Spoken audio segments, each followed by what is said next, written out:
Is this what Zach's like in the club?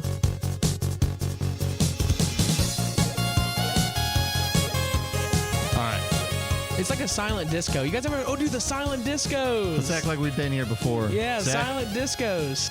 Welcome, everyone, to the DweeBros New and Improved Podcast. You know how DLC comes out for video games? We just put out the freaking expansion pass. We just put out the $200 million Spider-Man 2 version of our podcast. You thought you were going to come in here and get a ding-dong, regular, bozo-level podcast. You come to the wrong podcast. You're getting quality pumped right into your earlobes. You're going to hear the sweet, savory sounds of my voice. And my voice as well. And also my voice. yes, and they have names as well. That's brand new. Travis and Jacob. What's going on, guys? Welcome back. Welcome. Thank you guys for joining us. We are having a whole new renaissance of sound and quality and love and video games and movies and TV shows. It's honestly quite exciting to think about like how long it's been, and now we're here at this moment. Go back to 2017 when we started the podcast in your guys' old apartment. You know what I went and watched the other day? We were watching our old podcast, and I watched the funny moment when we were talking about COVID, and then we ended up at home. Oh yeah, that's a good one. That's a A-class one. Because I said I trust doctors. We're gonna get this figured out. I was like, they got it figured out. No, we did not have it figured out. But thank you guys for joining us. We are the DweeBros, and yeah, we're making some improvements. Hope you guys like the new sound. I hope it's working. We won't know until we're done. It's going to be really awkward. How do you like it so far? Hope you guys like it. Leave a thumbs up. Leave a thumbs up if it's good. Leave a thumbs down if you're wrong. What if people are just like, I don't get it. What changed? Like, this is my first one. That would be hilarious. If this is your first time, we're just talking about games, talking about stuff. But I have something. You know, if you're watching, you're in the present. But I want to bring you to the future. I went to the mall. Me and my wife went to the mall. And it was date night, but I had another plan for date night. Okay. You know what that was? What? I had a trick up my sleeve. Okay. At a mall. On date night. Okay. I knew at this mall there's an Apple store.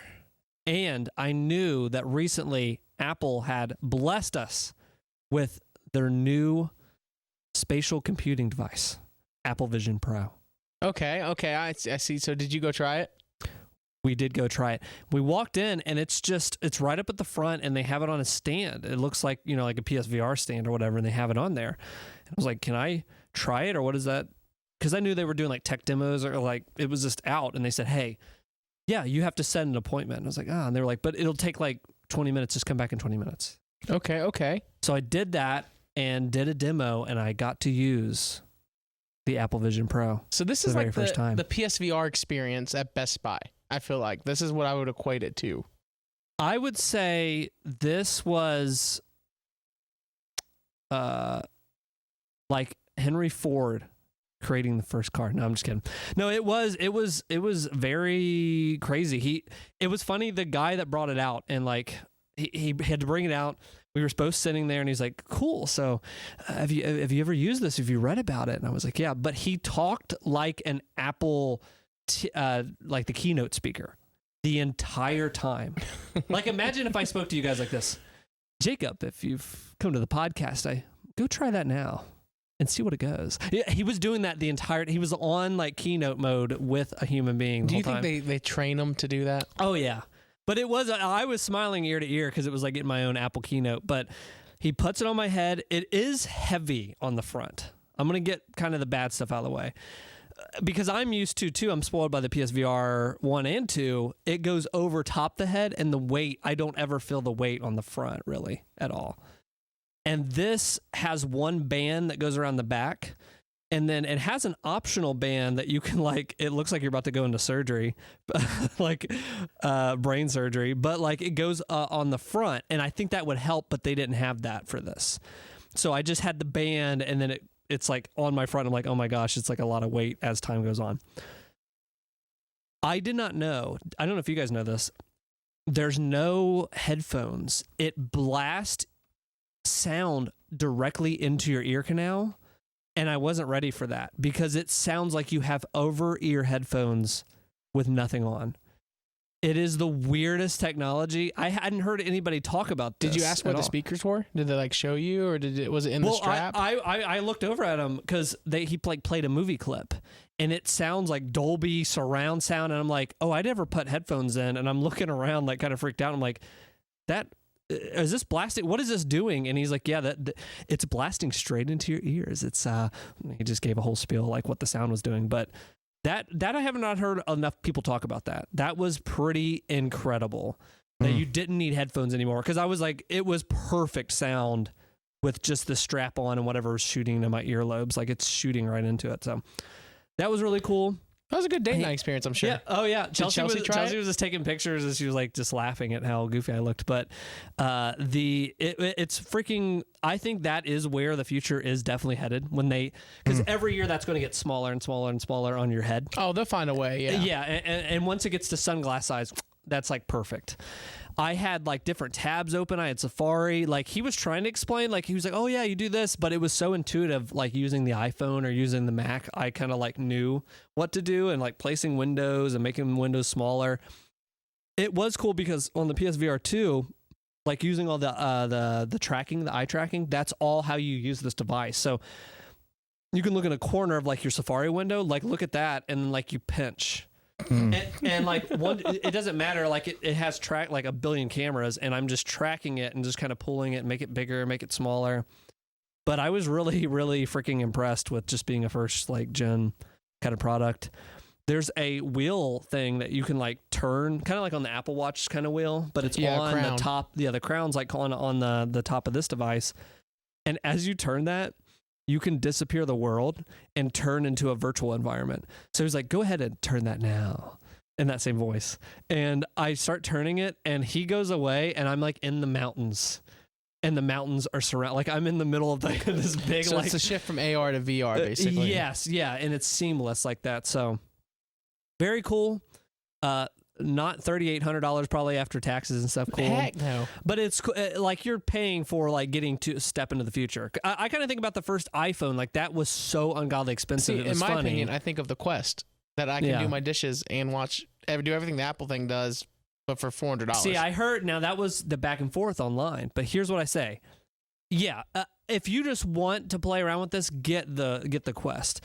The Apple does all that stuff way better, but it's not 3,000, $3,000, yeah, absolutely. You know what I mean? Like that jump is like not there, but the technology is way better than the Quest, but it's not worth the jump in price. But I was blown away. It was really cool. But so, you're talking about date nights. I'm talking about my date nights. Yeah. Because everyone does date nights. Everybody does date nights. You should do date nights. If you don't do date nights, do date nights. But we got in an argument during discussing our date night, what we were going to do for dinner and what we were planning was, because Maya loves boneless wings. Okay. I hate boneless wings.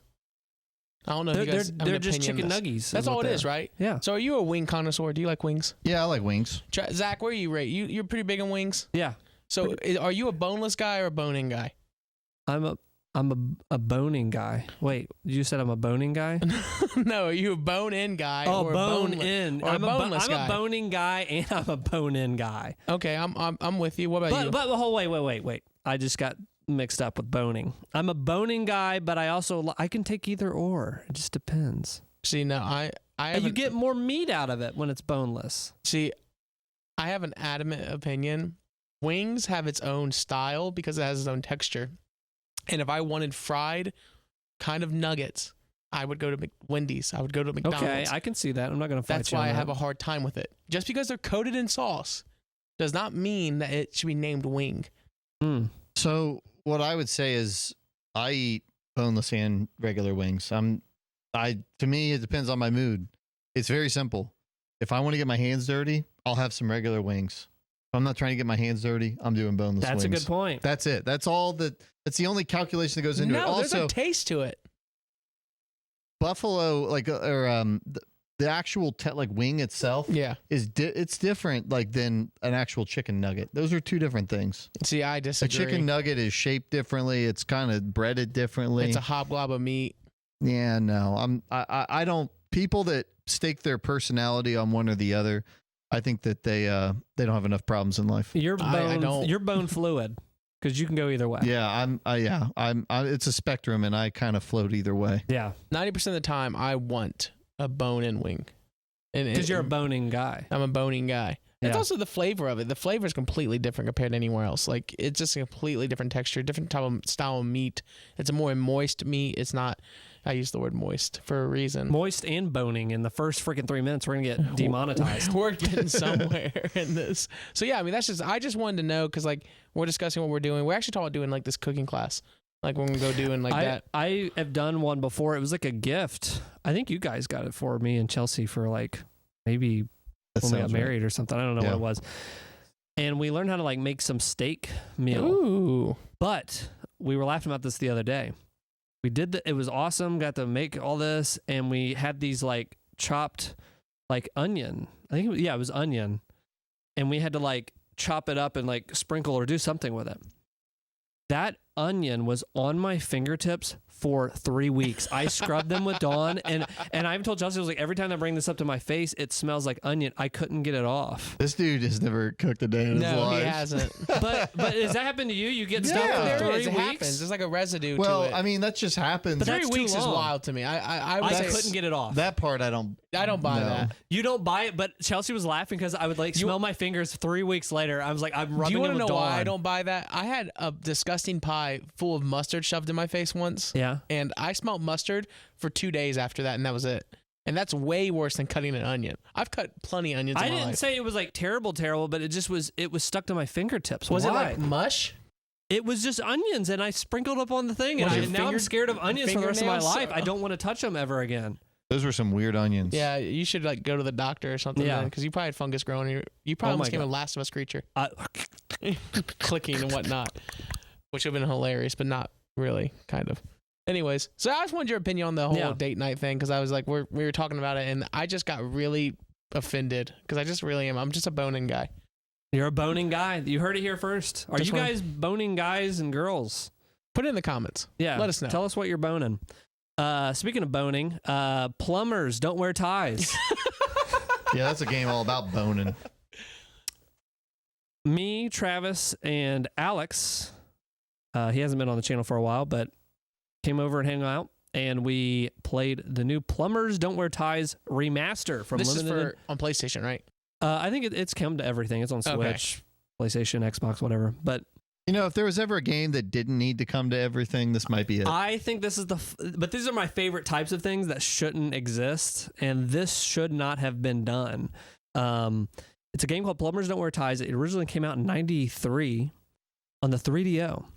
And I'd always heard stuff growing up about it, and then we eventually played it, and we've talked about this on podcast before, but if you haven't heard, I had talked about this game, and I was like, how do we play it? What's an emulator or whatever? And I found it on YouTube, the whole game.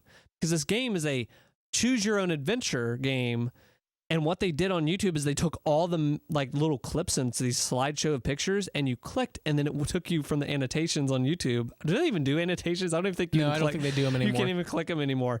But you would click that, and it would take you to the next video, the next choice. And that was the funniest way to play the game. But they've remastered it. They've taken all the pictures and upscaled them, like used AI, and then they went in there by hand and like fixed everything else on these pictures. That was really funny when they would have the music, and I just kept like bouncing it to the music, the remastered to the original, and it just was like a really crappy image and a really good image. It was like Halo Combat Evolved. You get to see how things progressed over time. This game is it opens with a 6-minute video. They're like, hey, we need to explain to you like this is a horrible game. They were like apologizing for remaking it. And Wait, in the remaster? it opens with a like newly recorded video saying like, hey, we're sorry, like this game is very bad. And then hilariously, after that is this kind of older woman. She has like a low cut tank top and a white sheet behind her, and it is a remake of the beginning of the original game, which is her. She's the only one I think still alive from that made the game, or that one of the actresses or whatever in the game. And in the original, they just have a white sheet behind her. It's a wrinkled white sheet, and she's like, "If you win the game, you get to come home with me, or I get to come home with you. She's in like a brawl and stuff. Yeah. And so the original redid the whole thing, and it was so funny because, like, in the original, they zoom in on her breast. Oh my god! And they zoom in on this older woman's breast. She's like, "Hey, look up here! Like, what are you doing?" And like, gives the whole spiel again. But this game is terrible. It's very bad. It's probably in the bottom 5 of games made because it's just slideshows. It's not even FMV. There are parts that are of FMV, I think, at the beginning, and that's it. But it's FMV screenshots, just pictures with audio, and then terrible voice acting that they outsource to another country of what choice do you want to make? And they give you like 3 choices, and they're like, do you make the first move? Oh, she makes the first move. And it's not even logical. It's like, here's your options. Yeah, you make the first move, she makes the first move, or like the boss tries to sleep with her. It's just like crazy. So was it like upscaled? Like, yes, the pictures were. The pictures were upscaled. And then the audio, I think they tried to clean them up, but that audio was not DweeBros level podcast. I'll tell you that right now. It was rough. They recorded that in a tin can, but it's hilarious.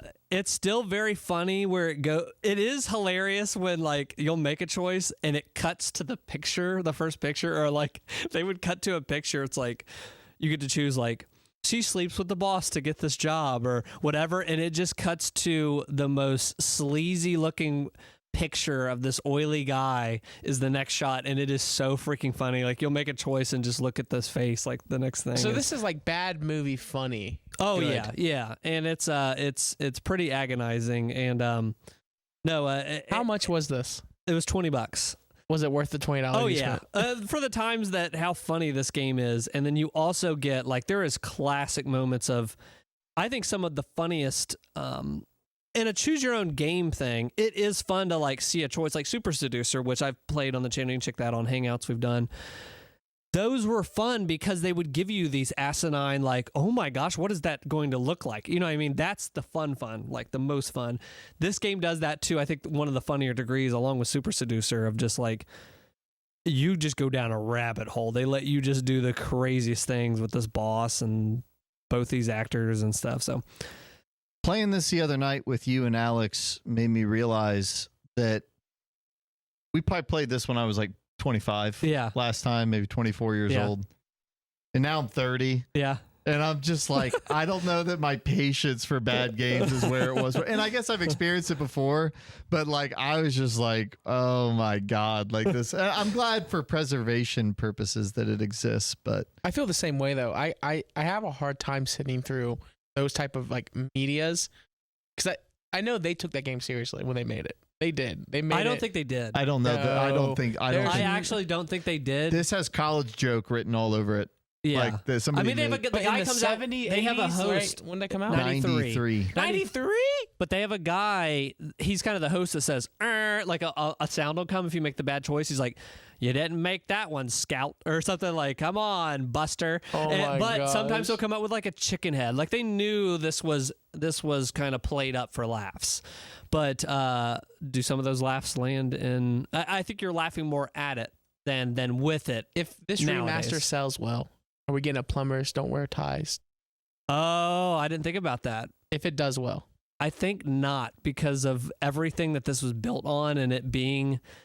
I mean, it's offensive in so many areas, and who cares? South Park's still in the air. But this is like, I just don't ever foresee them ever doing that. But I don't even know why it was remade. I think that's what I love about it. It should have never been remade. It should have just been left. It's forgotten history. Forgotten, but I think it's so bad it had to be brought back. But Plumbers Don't Wear Ties. Check it out. $20. Download it. If you want. You could download it. You could download if you it. wanted, or you could play one of the other games that's come out recently. There's actually been quite a few that's actually been dropping. I'll just talk real quick, just because mine is like so insignificant and so small. It's a yearly release. It's a WWE game, and normally I don't play these like really, really like religiously, but Michael and I have actually been playing. But they have a stupid mechanic in this game. It's 2024. What would you say would be the most popular thing in any multiplayer gaming? It would be the ability to play Crossplay. cross-play and play with your friends. Yeah. Seamlessly. Elden Ring, they did it the way they did it. It is what it is. It's kind of a mechanic. I get it. I like seamless, no co-op. I like that idea. In 2K, they made it to where you cannot play a franchise. They've franchised WWE where you book your own shows. So I can like hire The Rock and Hulk Hogan for 10 weeks and book them on some shows and then let them go.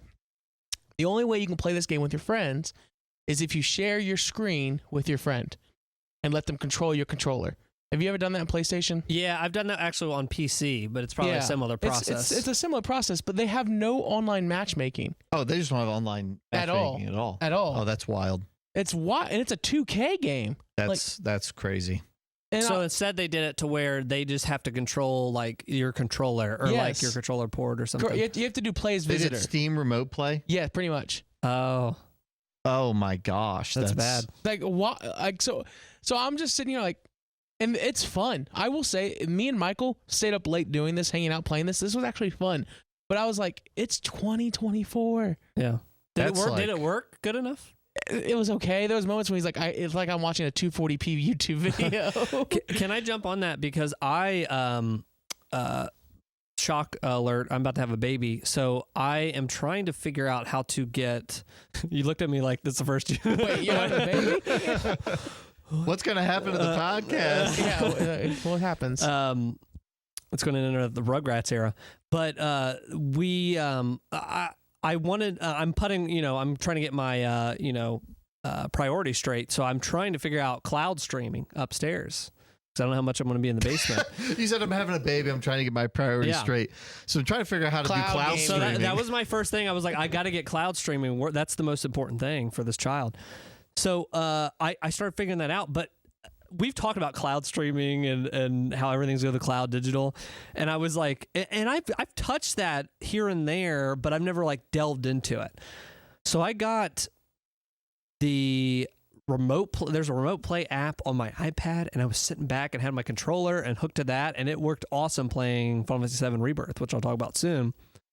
But it worked great. It worked pretty good. There is kind of like, it's not perfect. There is like a millisecond of lag that you can feel playing cloud stream. Well, it's coming straight from my PS5. Yeah.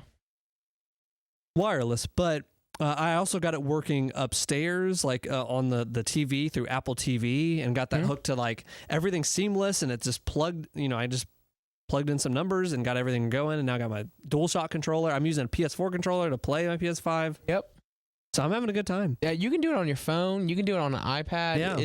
I've experienced it. It's all comes down to your connectivity. Yeah. Like to your Wi-Fi. Like your home Wi-Fi is what's sending it out. Yeah. You have to be able to like at least download it too. Yeah. And we have fast internet here, but the next step, I got so into it. I'm going to I've got the PS5 hardwired. I'm going to hardwire the Apple TV. Yeah.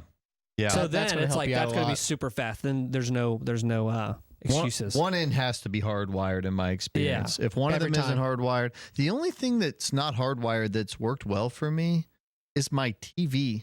I've been able to, I have a Samsung TV, stream Xbox games to it, and it works great. What's its bandwidth? No? I have no idea. Just over Wi-Fi. I double checked. So I have a smart TV, and I found out it has a higher bandwidth. Really? Ooh. So it's because it handles streaming. Like it's trying to be like a streaming device. Huh. So I didn't know that, and I went and double checked. I was like, oh, no wonder this thing never ever screws up. Yeah. Interesting. But yeah, that's working good. I'm going to continue down the cloud path. As a physical collector, it's a scary world for me. I'm going to bring it up again. Did you wish you have a PlayStation Portal? Yes. After doing this, I started going down to like, I can get it on my iPad. I can get it on my TV. And I was like, I need a PlayStation Portal. I need it now. Like I was going nuts. I was like, I've just went down this rabbit hole. How funny is that? Yeah. So I am probably going to get the Portal. Oh my gosh. And I'm going to sit there, 4 a.m. trying to get this baby to bed. And I'm going to have my Portal right in front of me. That's my new Switch. That is hilarious. The full circle you came on this. I was never against the Portal. You kind of were. I said I would pick it up for $100, and now it's sold like hotcakes. So now I'm going to pick it up for $200. I will not be picking it up for $100. I just think, cloud. The whole concept. The only reason we talked about that again is just that game. It shouldn't be like that, especially on a game that's known for being like multiplayer based. Yeah, that's ridiculous. But I've heard that they've been cutting features year to year for like a decade. All these games have been getting it's a whole thing. But the WWE I've heard specifically has sucked for years. It has been. This one I will say from gameplays wise, it's been a lot of fun. They have a thing called a showcase for WrestleMania, and you go back and they have it's a live documentary of all the WrestleManias, and it goes in and out of movie to gameplay. And it's seamless. That is cool. So you get to live all throughout WrestleMania 1, all the way to the last WrestleMania that just happened. That's cool. That's a good awesome. way to catch up. It actually is a good way. See, if you ever want to do a quick synopsis of WrestleMania, there it is. It's really they cool. do every single WrestleMania. Or just like about. The big ones? They skipped like some of the bad ones, like WrestleMania 2. They skipped that, but like they'll pick and choose. But they did like Ricky the Steamboat Dragon versus Macho Man Randy Savage, like those matchups from like people's childhood. I just got up to, what was the last one I just did? It was Bret Hart versus Macho Man. Nice. Which is always a classic. All these wrestling names flow together for me because I didn't grow up watching. It's a Macho Afro Man and the one I remember the most is Stone Cold. Stone Cold and The Steve Rock. Austin. I had like a cousin, and when I would hang out with her, like that was all around her house. Like that was like a big thing. Like they were just when super you watch the documentaries, which we'll talk about that in a minute. The culture of WWE back in the 80s and 90s was so toxic and so terrible. Like they had a thing called the People's Court that the Undertaker would run. And basically what happens, if you got in bad heat in the locker room. I watched that you would go put in front of the Undertaker and he'd be like, all right, I rule in favor of everyone else here. You owe them all a case of beer. Yeah. You don't pay them, we beat the snot out of you. Yeah. Like that's what they did. And the people wouldn't pay him. They'd gang up and beat the crap out of them in the locker room. And it's like, that's what they would do. He was judge and, he was the Undertaker. Their culture didn't really get better until like 2008, you know? Well, I mean, technically, recently, it may not have gotten better. It actually I haven't heard about not. this. Speaking of great culture, let's just mix it up today. Uh-oh. What has great culture? Nickelodeon's got a great culture from what I'm hearing. Yeah, they're about that. I got some bad news. Nick. Nickelodeon. So me and my wife watched Quiet on the Set. I was seeing some TikTok clips. Bro, that was wild. And I was huge into Nickelodeon in the 90s. Huge Nickelodeon guy. And they recently did a documentary on some not so good stuff going on on the set. And most of it revolves around Dan Snyder, who is a producer on a lot of these shows. All that. Zoe 101. Amanda Show. Drake and Josh, right? Drake and Josh. iCarly. Yeah. Victoria. Sam and Cat. He had his hands. Kenan and Kel, I think, too. So he has hands in a lot of stuff. Yeah. And part of me going into this documentary was like, I didn't see what happened. You missed it. I missed Just it. keep going. Okay. Quiet on set. So going into this, I was like, yeah, we should watch this. Yeah, I'm ready to watch it. But I had the same feeling as I did in my gut about the Dahmer documentary, because I was like, oh, everybody's talking about this Dahmer documentary. Let's watch it. And I stopped and went, I think I'm going to skip this one. I don't think I need to watch this. It's going to like mess me up. I don't know, whatever. I want to know all these details. And I felt the same. It's like, do I watch this? Do I see my childhood? What went wrong here? But no, we watched all 4 parts. It was really fricked up. It's crazy.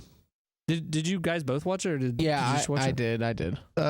My wife watched it, and then we went and got tacos and margaritas, and she told me about it. But So I feel like I'm up to speed. like you got it. Yeah. I got what I needed you got from the gist of it.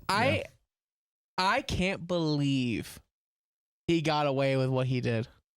Yeah. Well, I think that the worst. Well, what we did is we watched all 4, and by the time we finished this, I don't know if you saw this. There was a 15-minute interview with Dan Snyder. So what we did is we watched this, and we teed up the epilogue, and we watched that 15-minute video afterwards just to get his like side of things.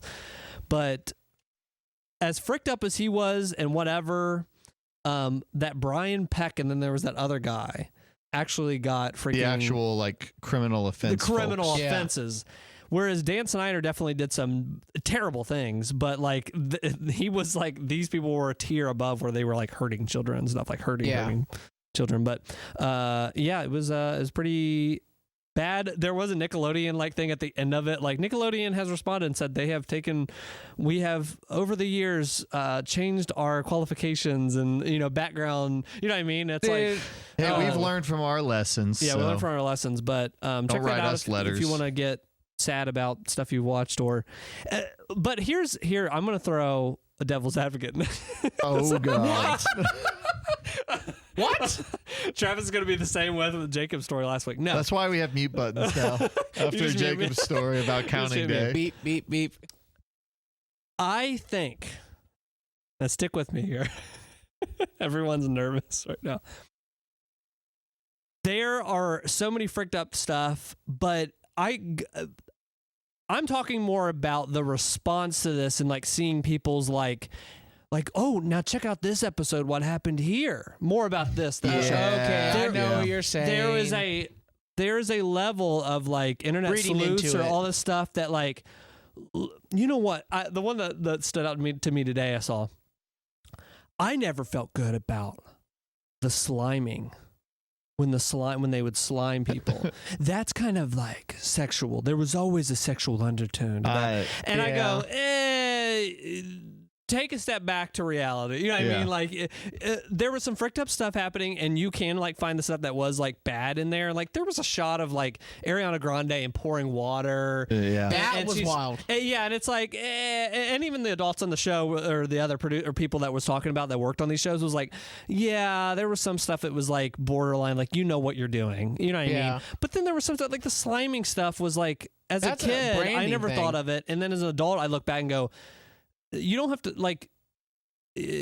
As an adult, you can go like, oh, that was definitely sexual, and it's like they're just dropping slime, and it's like a funny thing. And as a kid, it was like ooh, slime and goofy and whatever else. But like you got to be careful too about like what was funny to kids at that time. And they, Dan Snyder was popular for a reason in making these shows because he knew what made kids laugh.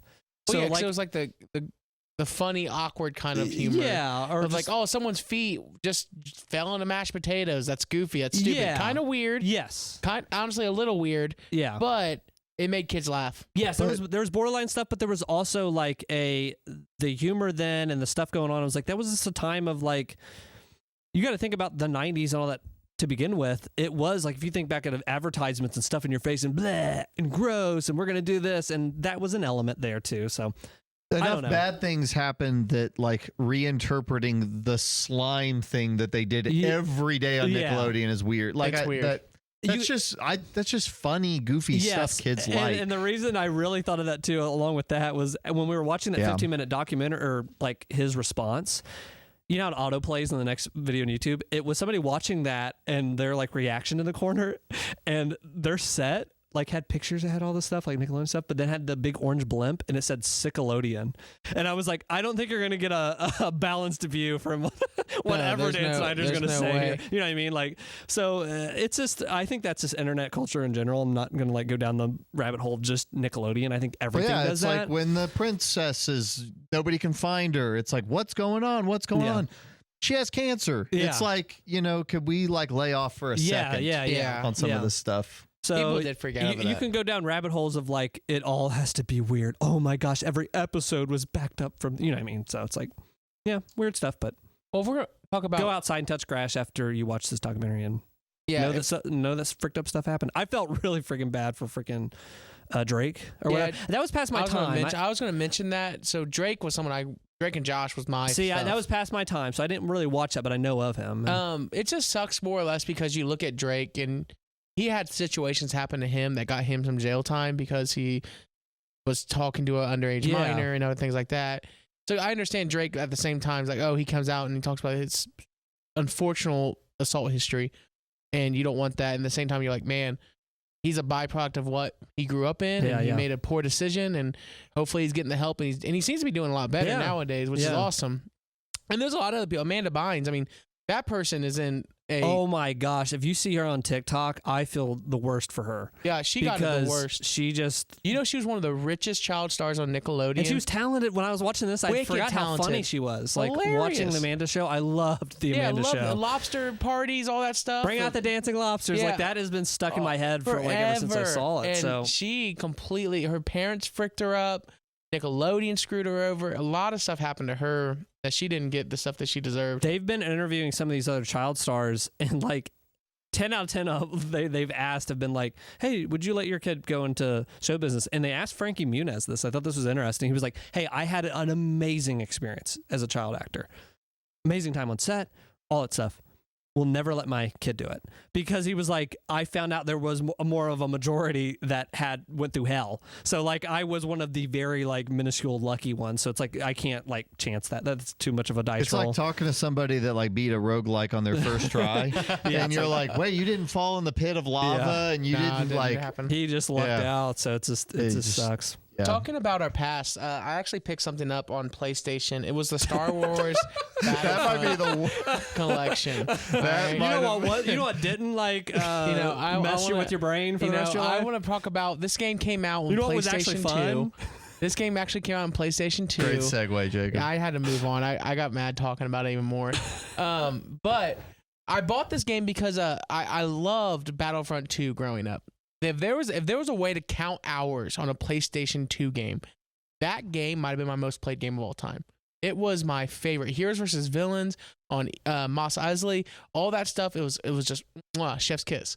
So I was like, I'm gonna pick this game up. But I waited a couple of days because I wanted to make sure they didn't frick this game up. And they fricked it up. Dude, it looks like they fricked it up big time. They really fricked it up. When I saw the file size being 75 plus gigs, or it was like 100 gigs, I was like, somebody kind of copy pasted a lot of stuff till it worked. The PC that didn't seem like it was the ran PC through version got testing. it the worst. It absolutely got it. It got the giant file size. The servers launched. They had 4 joinable servers on launch. 4.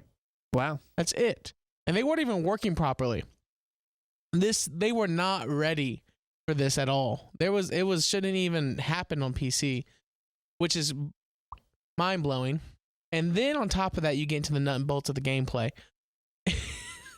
So I bought this on PlayStation because I thought this is going to be better than the PC port. So on the PlayStation game, it takes you to a launcher menu. The first ever PlayStation launcher menu. Oh, wow. Have you guys ever had one of those yet? No. It takes you to a launching menu, and it has PlayStation, Battlefront 1, Battlefront 2 options. And you can't even tell where you're scrolling over because there's a very light white shadow. And so you're like, I'm on options. I'm like, dang it. So I have to go back. So it has its launcher menu. You go in and you boot it up, and it is 1-for-1 upscaled crappy PlayStation 2 games. Like, they did nothing for it. So it's just more of a port. It's not even a remaster, sounds like. Oh, it's 100% like a port that's just been upscaled. But what is making up the 75 gigs? I don't know. That doesn't make any sense. I don't know, because that's the part. So I was playing this game, and I'll tell you now, I forgot how bad shooters were in the PlayStation game because it has sticky reticle. I don't know if you guys know what I'm talking about, but basically, like, if this is the person you're aiming at, the moment you aim at them, you have to almost fight against the reticle to get off of them. So if you're like, I don't need to shoot this guy anymore, I need to shoot this guy. Yeah, you're gotcha. It's stuck in auto aim. Yeah, it's stuck in auto aim, and you can't turn that off. You can't touch it. So it's just one of those crappy features they didn't change. And I'm still playing the game because I loved Galactic Conquest. Galactic Conquest was the best game mode I've ever played in a Star Wars game. Did you guys ever play Battlefront 2? I never did. Yeah, I played the crap out of it. Yeah, Galactic Conquest was the game mode. I was playing it a couple months ago, the original release on Steam. Yes, and it's great. There's a modder out there that did an upscale of it. Way less files, way smaller. They just complete. Who is Aspir? I can't. Aspir. There's a reason why it starts with that. Yeah, there's a reason why. Aspir. Yeah, this was terrible. Worst decision. Worst buy I've had recently. Well, this is the company that was doing the KOTOR remake before it got canceled. So they also probably shouldn't have did this the one Tomb either. Raider remastered that I just been playing. Oh, and that was good. And that was good. There was one problem, and they fixed it. One big problem, and the keys. I don't know if you saw screenshots. Yeah, I saw that. They were like, look at this, and they pressed the button to show what the old to the new, and like they're standing on a platform. It just looks like they're on a platform. They press it, the key's right in front of them. Dude, that's crazy. And it like blends in with whatever. But that everything else, I really liked it. So what happened? How big was that file size? How big was the Tomb Raider? I got it on PlayStation, so I don't know. I mean, it should. I think tell it was you, small. I think it was like 7 gigs. Yeah. So the PlayStation 5 version was like 70 something gigs. Too big. Like, how crazy is that? I want someone to dive in and figure out what it was. Like, did they just not optimize they have all 6 of the Star Wars original movies in the background of that game. They had the coder was like, I just want to watch these movies while I work. I'm going to leave them in here. It's just sitting back there. He's got the despecialized edition is what it was. Yeah, in the background. Got the Singing Holiday edition, everything on there. So, I don't know. Worst buy I've had recently, and all it did is maybe re-download the old one on my PC and play it. Yeah. That's all it did. What have you been playing? I beat Final Fantasy VIII, Yep. Woohoo. which is the Final Fantasy everybody's playing right now, right? Everybody is, yeah. Final review of that game. It has a better ending than it has any right to, is what I would say. I ended up liking it. I would say it's kind of middle for me in all of the Final Fantasy games. I thought that the ending was really cool, and I loved the ending sequence. I liked the final boss and the run up. It almost becomes like a Resident Evil game where you're in a big haunted mansion and you're That's awesome. fighting against a witch and stuff. But yeah, I really liked it in the end. The junction system and the draw system. My final conclusion on all that is once you figure out what you're doing with it, it's actually kind of fun and interesting. It's just unbalanced and goofy and a lot of menu diving to get it to work. So, I think it's fun. I think it's novel. It's got some cool things. The plot is very weird, but the characters will stick with me. I think if that had been told better as a story, it'd be one of my favorites probably. So yeah, Final Fantasy VIII was good. I liked it. Eyes on Me. Great song. That's a great song. That's a great song. There's no doubt about it. And yeah, I enjoyed it in the end quite a bit. Glad I went back and finished it. I did not think I'd ever get back to it for a while. So Made its way. Yeah, made its way. You're making your way through them all. You've been playing Final Fantasy Rebirth, and then we watched a Final Fantasy movie, so we could just kind of talk about some of this other stuff. So I played Final Fantasy VII Rebirth. If you follow the channel at all, you'll see that I'm reviewing all of the freaking Final Fantasy action figures that are coming out for Remake and soon Rebirth. So I am a huge fan of these remakes for 7. And went in very blind on this game, and I freaking love it.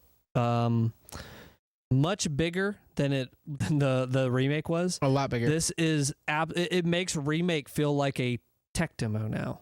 That's crazy. And I loved Remake, but now it's like, oh my gosh, this world opens up. You have an open world, sections.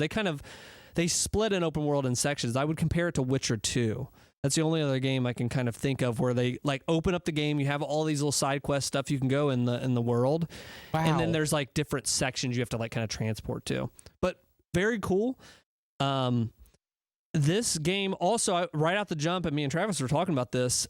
I think that this is absolutely paired with Remake is better than the original PS1 game. Now people might come out and want to kill me for saying that, but I would rather play this than the PS1 game. Well, I mean, I'd rather do that than a style. turn-based thing. There's fun combat. The combat rules in it. The graphics are there. The music is some of the best game scores I ever heard between Remake and this one. And there's more tracks in here. I actually saw somebody on TikTok repost this one. I want to tell you guys about it, but I won't spoil it. But there are just some classic tracks already. I'm not even done with it. Did the same composer be on both?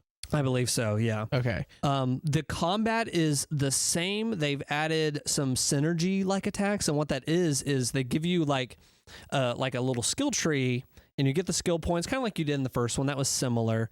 And then you use these to unlock new synergy attacks. Hey, you Cloud and Barrett have this synergy thing unlocked. And now if you build up this meter as you're playing well and whatever, you can use these synergy attacks, and they're just really, really strong attacks between using both characters.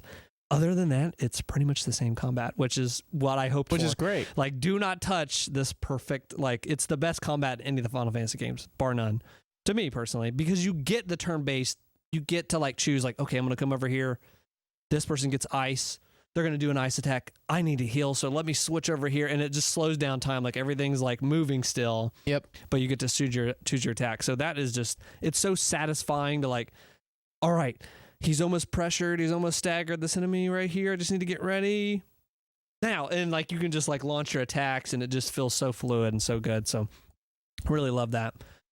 But I don't know how I'm 18 hours into it. And I'm in chapter 4 of the game, but because I'm doing all the side quests, like in each region, I'm like going the side quest, and the side quests are so much better than they were in Remake. They're still not like Witcher level. These are not amazing side quests, but I feel the same exact way that I did with the Remake, which is I just want to stay in this world. That's I just what I fight. did when I played the original one. I got caught up in the side quests quite a bit. I did too. I even did like the gym where you're doing the squats and all that stuff. Yeah. It's The mini fun. games, It's hard to put that stuff down. The mini games in this one, there's like kind of a new big. In the Remake, there was a game called Fort Condor that you played, which was like kind of like you moved strategy, and it was like kind of a rock paper scissors. These attackers would come out, and you'd choose who you'd want to battle on each side. It's almost like a little automated mini MOBA. Little strategy, or like. There's like 3 lanes, and you're sending tanks and heavies and stuff. So that was fun. They've added a new, like, it's a card game. It's called Queen's Blood in this one. It's really freaking fun. It's really freaking simple. But it has like 8,000 different possibilities in it, and it's really good. And I've seen like interviews and stuff. People were like, they were kind of so shocked. Like people were like really loving this game. So there's even better mini game stuff in this one that I've done so far. I've seen so many special moments in this one already, moments that kind of played with my expectations from the original game, like going up to a moment like, how are they going to play this? And it's better than the original. They do something better. And then there was a moment the other night I was like, gosh, this is so freaking funny and so freaking cool that they did this. So really loving Rebirth. I'll probably have more to say next time even, but have you gotten to where they're bringing in some of the new party members, and are you liking how they're doing? Yes, they. I don't want to go too much into that either, but there are, there's at this point in the story as they're going in, there's new characters that they find in the original, like kind of over the overworld map is where they find some, and you just do some weird things to get some others, and I think they might have even been optional. I could be wrong about that in the original, but this game does an excellent job. I only have like one of these characters so far, bringing them in, and then they're teasing some other ones it's really cool. It's really, because it's like, as a fan of the original, you're like, ooh, oh shoot, like I kind of see certain things kind of building up what they're doing, but for new fans, I think you just don't get that wink and a nod, and it's fine. You know what I mean? Like, so I love the thing, and going like, what are they going to do here? Oh, that's interesting. Oh, okay. And then also they, right out the gate, there was like kind of a fight between like party members. Like there was like kind of like some tension, and I was impressed by that. Like it feels like Final Fantasy has for a while not been able to do like good story and character development for a while. That's been kind of on the back burner. I'm about a month away from finally picking this game. I was just waiting. I got a busy season of life right now. But I know when I pick this game up, it's going to be one of those I'm going to knock out in a week and a half because I won't put it down. Yeah. So I'm excited to hear this. I actually took off like 2 or 3 days. I wasn't planning to. I was burnt out like with work stuff, and I just sludged and played this forever, and I can't get enough. Like I was addicted to it. I like knocked out all these side quests, these tons of side quests and stuff. So feels good, looks incredible. Oh yeah. You get to see this open world. It has a photo mode. I think the first one, I can't remember if it did or not. But there's like places like, hey, this is a photo point. Is this coming to PC at some point? At some point, probably a year, 2 years from now. Yeah. Man. But that's why they try to get you to get a PS5. But it looks incredible. The chocobos, you get chocobos to run around. That's kind of a big part of this. But as your like kind of vehicle and whatever to go around. But it's got a lot of heart. It's got a lot of heart in this. The side quests have like moments where they try to build character moments with the side quest. So like kind of like the Persona games are like, hey, your relationship with Aerith just changed because you did the side quest. Hey, your relationship with whatever. Cool. That's neat. Changed. And it's not like built out like Persona, but it's cool that it's there. And it's just a little new thing. And you get these little moments that you wouldn't get if you didn't do the side quest. And they're like interesting little story, like character moments with these characters. Like I was really impressed with the recent one, and like, oh, that's really cool. So that's awesome. I'm very excited to crack into it Probably by the time we do the next podcast. I probably said that last month. Yeah. But now the 8's out of the way. Now the 8's out of the way. Well, but here's the thing. Uh-oh. When I finished 8, I had a choice between Final Fantasy Rebirth or another game. Okay. And it's hard when you've just finished one Final Fantasy. That's true. To Just start, even though they're different games, so much is the same. Yeah, you're Final Fantasy'd out. Yeah, I'm Final Fantasy, and then we watched Advent Children, which is a whole other thing. I don't know how much you wanted to talk about that, but we can talk about it. I watched that at launch. My dad pirated that for me What a because good father. that was only out in Japan, and he ripped that. That's awesome. Thank you, Papa. He got Advent Children ripped. I watched it with subs, and back then, oh my gosh, it just was so cool to see like what are these characters up to, and the freaking CGI at that time was just mind melting. And Travis had never seen it.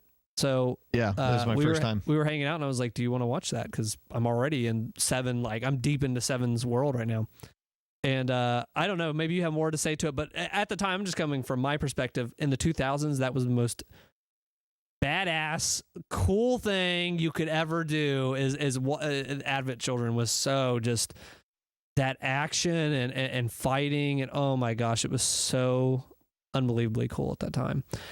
There is some silly moments in it, a lot of silly moments. The story doesn't make sense, but it's more you're just there for the action. I could never tell you. I even forgot there was the 3 characters. They have like these 3 kids, these 3 wacko Sephiroth wannabes, and I forgot about them because I just really just think about Sephiroth, think about Cloud, anything about all the other characters. But yeah, it's so funny. You were like, the story's no good.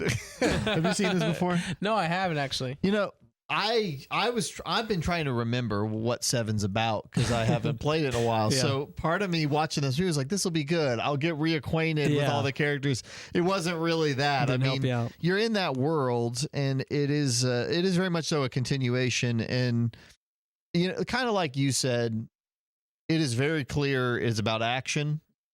And all of the non-action stuff, it looks pretty and it's fun and stuff, but it's nonsense. It is complete nonsense. And I'm coming off of Final Fantasy VIII, and I thought Final Fantasy VIII had a very coherent story. The guy that worked on this worked on Kingdom Hearts, so surprise, surprise, you're getting nonsense out the wazoo. Yeah. I love Kingdom Hearts, but it's just nonsense. This feels like Kingdom Hearts 3 or 4 or 5 at this point with that story. So, to be honest with you, the best part of the movie is the end when he fights Sephiroth. When the credits go. Well, it's when he fights Sephiroth. I thought the Stigma Jega, whatever was dilly dally shilly shally. Yeah, Tifa has a classic line where she goes dilly dally shilly shally. And then it's silence, and then it's dilly dally shilly shally. It means don't worry. It's like their version of Hakuna Matata. That's exactly what I thought. Hakuna Matata. Like who cares? Like whatever. Dilly dally. I still say dilly dally shilly shally to people. To me, no, you don't. I'm glad I watched it so I can check it off the box. But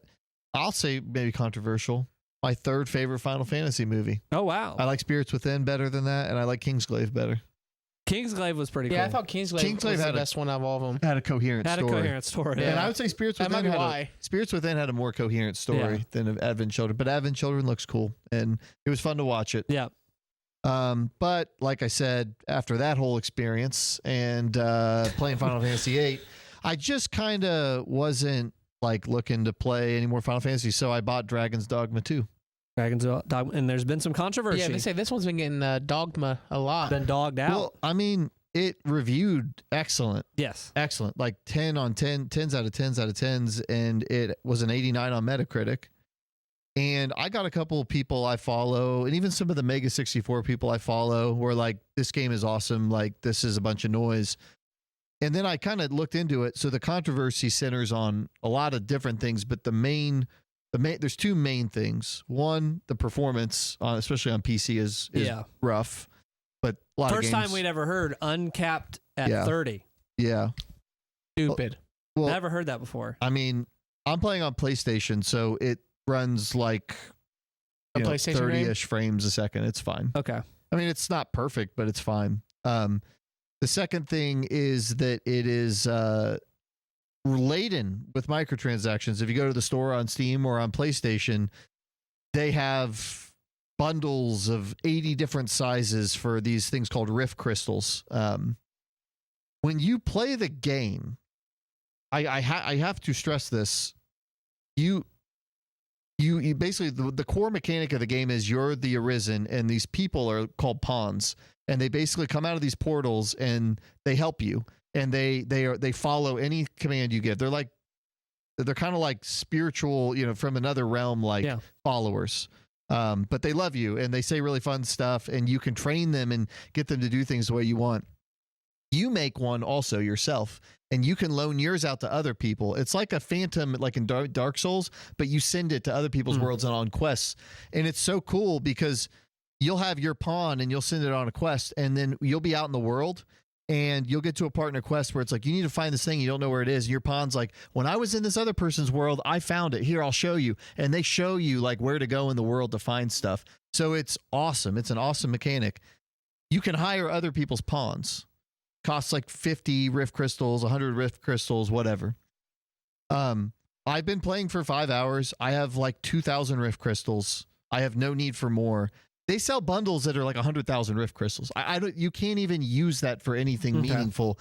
So like when people say you don't need the microtransactions, it would be like in Dark Souls, if it was like, it's not even for souls. It'd be like, hey, these are like those things you use to summon people into your world. You can have 100 of them for $10. It would be like, or I could just play the game and I'll find those items and it's fine. Yeah. So yeah, the entire concept of those microtransactions is stupid, but Capcom has that stuff for Monster Hunter. They have that stuff for Resident Evil. They have had this, like you could buy green herbs and stuff in Resident Evil with the most recent ones. So it's just dumb that they have it because it causes a lot of controversy, but the game itself is not worse for it being out there. It just doesn't matter. Okay. The one thing that I will say is that I've seen people getting kind of frustrated about is you can only have one save file. It's kind of like a Dark Souls style game where there are lots of decisions that build up over the course of the game. And I even did a little bit of research into the first one, and there is insane stuff. Basically, the way I've heard the first one described is it's a 7 out of 10 game that keeps doing things to surprise you until it's an 11 out of 10 game.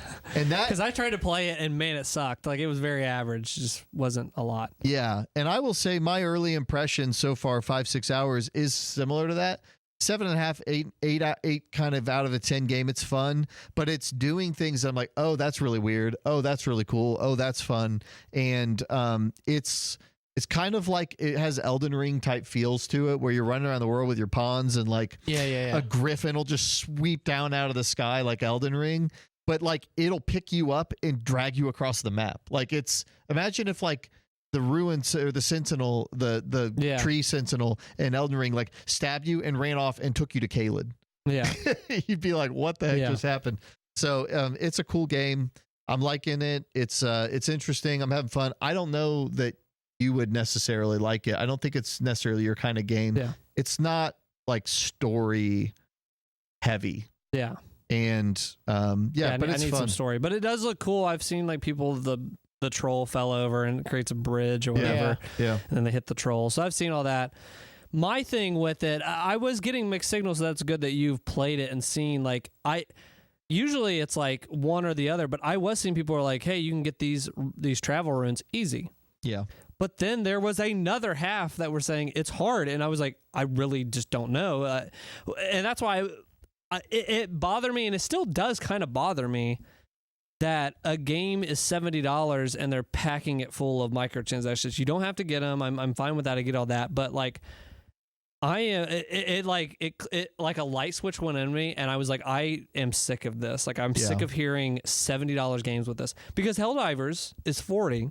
And it's got them, but it's more cosmetic, and you can like get some stuff. And that game's dope. And people love that, and there's an adoration for that game right now because it like respects people's time and their money. And I think people like jumped on it. It was like, let's support more stuff like this. And then you got stuff like Dragon's Dogma or other ones. I'm not just going to jump on Dragon Dogma.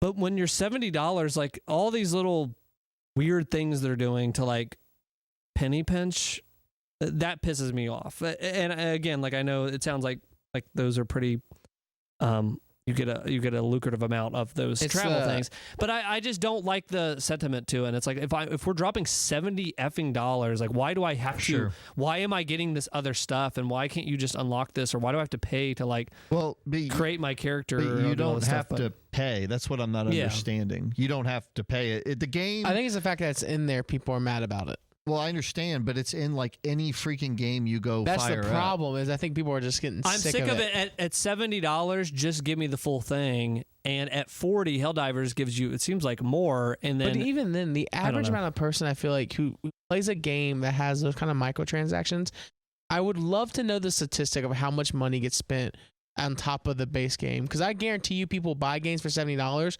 and then they'll drop $150 in microtransactions and do stuff like that.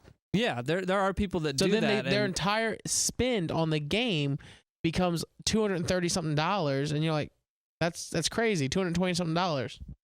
I mean, yeah. What was the character process? Because I heard that is something you have to pay too. But also, Alex put in our group chat that someone has already hacked that, like a mod, where you can create your character over and over again or mod it, like. So, but I don't know what that was. So there's some weird online stuff when you make your character. You make it and then you pick from iterations off of it. Okay. And it has to do with the online mechanics and stuff. It's like, I don't even know. Should there be the ability to remake your character? Yes, but it's in the game. And I feel like this game, you can get the supplies to do it. It's not impossible. So I understand I don't know. I feel like a lot of games do that. Like, hey, halfway through the game, you find a mirror that lets you remake your character. This game's similar. You play long enough, you're going to find the item to do it. If you're impatient and want to do it, you can buy the thing. But right now, you can't. If you messed up something, you can't edit the thing till you get that, and you haven't ran into that yet, or something. I mean, again, there's a lot of games where you make your character look a certain way, and you can't change it ever, like Mass Effect. Yeah. I'm just like. To me, some of this feels like people need something else in their life. Like I don't like there being. But putting it behind a paywall is where I'm like, it flipped me out, and I just woke up and was like, I can't do this with $70 games. I refuse it. I'm like, no, be gone, hold on. Satan. Let me be clear. Let me be clear. I'm not saying that it should be in a $70 game. Yeah. I agree with you. Yeah. But all I'm saying is the game is not designed around that. Sure. It doesn't make the game worse for having it. It's stupid, but it doesn't make the game worse for having it. The game in no way feels like they said, hey, tweak this so that they'll buy this in 0%. And I'm actually going to compare it to, in a game I bought later when it was on sale, I got it for like $40, and it was Gran Turismo 7. When that came out, I was excited for it, and I was going to get it. Yep. And it was $70, and people were like, oh, it's really hard to get credits in this game, but they've put microtransactions that weren't in the review copies. Yeah. And I think maybe Dragon's Dogma did the same thing. That stuff wasn't in there for the review copies. People didn't know that. But the Gran Turismo 7 stuff wasn't there. It was. And then sure enough, when I'm playing it, it is hard to get credits. But you have a screen. It's like, oh, you can get $10, you can get $20, or you can put $40, you can get this many credits. And that's why I didn't buy that at launch. I was like, for $70, we're not doing this. It's nothing like that because there's no in-game store like the shops where you buy weapons and stuff. It's literally, I don't even I get that example. That one was really egregious. Yeah. All the reviewers I'm seeing aren't saying, oh, we were hoodwinked. Yeah. All it is the store links weren't live. So they didn't know you could buy Rift Crystals when they reviewed the game. But every reviewer I've read is like, it wouldn't have changed my gameplay 1% because it's like, I'm trying to think of a good example of how irrelevant it is. It's just dumb. It would be a dumb thing to spend your money on. Gotcha. There's no premium I think people are envisioning that there's regular currency and then there's a premium currency, and that this is a premium currency that lets you bypass game systems. It's really not. Yeah. It's just more of the in-game currency that you already have plenty of. Yeah. So I don't know. Video games, man. It is such a weird dynamic right now. I'm just so over the microtransactions. It's almost like, I'm going to say this, don't get mad. It's almost like that tipping culture, the way it's shifted so much. I'm not trying to be a jerk, but no, I get it. Lots of microtransactions in life. Yeah, dude, but you go through a drive-through now, they're like, you want a tip, and I'm like, bro, I'm in the drive-through for a reason. But when Wendy's one day, if they ever stick out the jar and says, "Do you want a tip at Wendy's?" I'm going to drive my car through the door. And they turn it around. They turn the tablet around. But I'm going to start something new. I'm going to turn the tablet back around to where they could see it, and I'm going to take my finger and hit 0. I just like, I want them to see it. But that's like we're not doing this. I'm trying sorry. to compare the feeling I have with it, because it's the same feeling of I'm playing a game at a full price and you're giving me the option to spend money. It's almost like you want me to flip you off, but in a nice way. And I don't know how to do it. It's just the feeling of I've already given you $70. All right, let's play. Hey, do you want to check out this? You want to, like, here's on the store, here's like, whatever. buzz off. Yeah, I'm just kind of. But I'm going actually, over that for $70. I'm with you, Travis. I'm interested in it. I've looked into it more. I'm interested in actually picking this up. The 30 frames thing kind of sucks, but I feel like someone's going to figure that out. So, like, I'll get over that. Yeah, I mean, I'll just be honest. This game has a little bit of jank to it. Like, oh, okay. This is not. But that might be some of the fun. Yeah, that's exactly. That's probably like fun. when people are like, "This doesn't run at 60 frames," I'm like, it's just not gonna. I mean, I'm playing it and I'm like, I mean, they may patch it, but even if it ran at a perfect 60, it's like it would be better probably, but it's just goofy. Like there's just goofy things happening and monsters are jumping around and being crazy and goofy. When I played the first one recently, because it was on sale for like $1, that was one of the most jank games I've ever played. Like I'm jumping on like a chimera's back, and it was like I'm hanging on, and my arms like doing this over in the corner, and like it has a charm to it. Almost. There's a charm to it. I did see that they're doing an update soon where it sounds like they'll get some more frames and stuff, so that'll be good. But give us more frames. I might play it on like a cell or something, but I know it might not still be. I played the first one and was like, I don't know if I'm into this type of game where I'm jumping on things backs for an hour. And well, the reason I knew you played the first one, and so I played the first 5 hours of this one, and I looked up like the footage of the first one and like somebody taking you through, and it is almost like borderline like a remake of the first one in a lot of ways. It seems like it's a similar gameplay. So I was like, if you didn't like that, but I think this game goes places with its mechanics. Like I'll tell you guys something that this game has crazy emergent mechanics. So there is a sickness that the pawns are passing to each other. And I only know it because one of the pawns was like, they say the stupidest stuff, but they're like, oh, every master has their preferences. We're all women in this party and whatever. Like they're just saying funny stuff. But one of them was like, when I was in another world, I heard that there's a sickness passing around. And if you get it, it could have dire consequences. And I looked it up because I was like, what is this? There is a sickness that your pawns will get and they'll start acting weird. And then one night you'll rest in an inn and they'll turn into a dragon and blow up nuke the entire town and kill everybody in the town. and like you cannot. What a weird sickness. And you cannot undo it. That's like COVID-20. The entire town gets destroyed and just whoever was in that town. And I will say, we need Fauci on that one. This game is a little bit. It reminds me, oddly enough, of a cross between like Demon Souls and Oblivion, because I got a quest that was like, hey, there's this beggar, but he never gets money, but he somehow is always here. And so they're like, follow him tonight. So I followed him. I had to wait till night. He had a schedule. I followed him to his house. He goes in. Then he goes down to the slums where you think he lives. He's talking to his wife, and then he leaves in the middle of the night. He goes back up to his house, and then he comes out dressed all fancy. And he goes up to the top, up to the castle of the town, and he's got a girlfriend up there. He's some like, he's some like gigolo type guy for this girl. And you can steal his clothes, and then you have 3 options. You can give the clothes to him, you can give them to the girl he was seeing up there, or you can give them to his wife. And I was like, okay. I gave it to his wife. Okay. Wow, dude, bros before hoes. Haven't you ever heard that? Then the quest was like, come back and see what happens in a couple of days. So I came back, and the wife killed him and killed herself, and you get like 3,000 gold and like these items from the house. Wow, you got 3,000 gold. But like the quest, so it's got like a little bit of Elder Scrolls DNA of like you actually follow NPCs around and you do quests and stuff for them. But it's got like more like Japanese, like Demon Souls style, like monsters and stuff. So I saw one thing where some of the monsters will act different, and they don't tell you these things. They don't tell you any of this. They don't tell you any of this stuff. And I did see something interesting, and they said it was like semi into the realm of like Souls games where you have to read up on like you have to read item descriptions to get lore and stuff. But I guess these trolls, or there's a certain enemy that if you have a woman pawn, I guess, in your party, they go berserk, they go crazy. Whereas if you didn't, that you would never see that mechanic or whatever. Like I don't know what enemy that is, but the game is just filled with like dozens and dozens and dozens of stuff like that. And so it starts out and you're like, this is fine. But the more you play, weird stuff happens, and then that makes you be like, why did that happen? Yeah. And you're looking it up, and again, it's like an okay game that becomes amazing the more time you're spending with it. That's cool.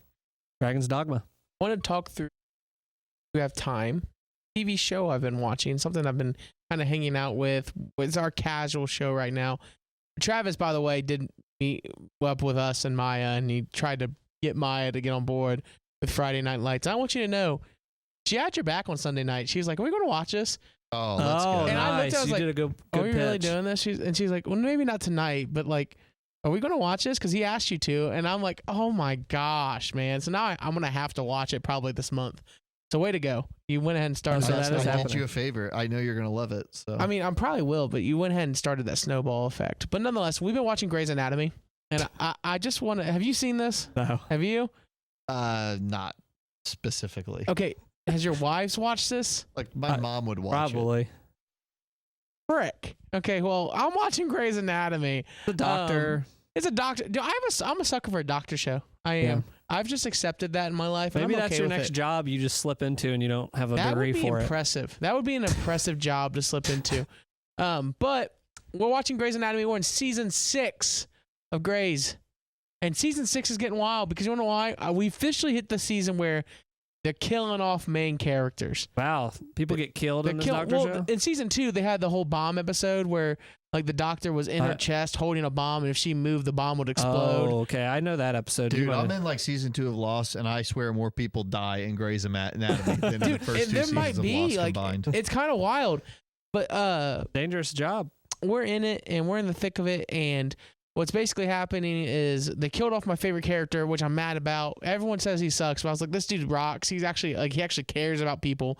He doesn't just walk around having sex with everyone he sees. Only 2 people he had sex with him. So it's like, it's different. So then the guy, the chief who runs the hospital, He's like the homeless guy in Dragon's Dogma.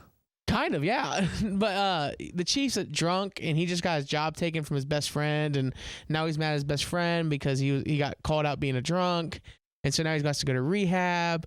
And the girl who taught all his students is now needing to get taught by the students. And it's sitting here, I'm just watching. I was like, this is mom drama, dude.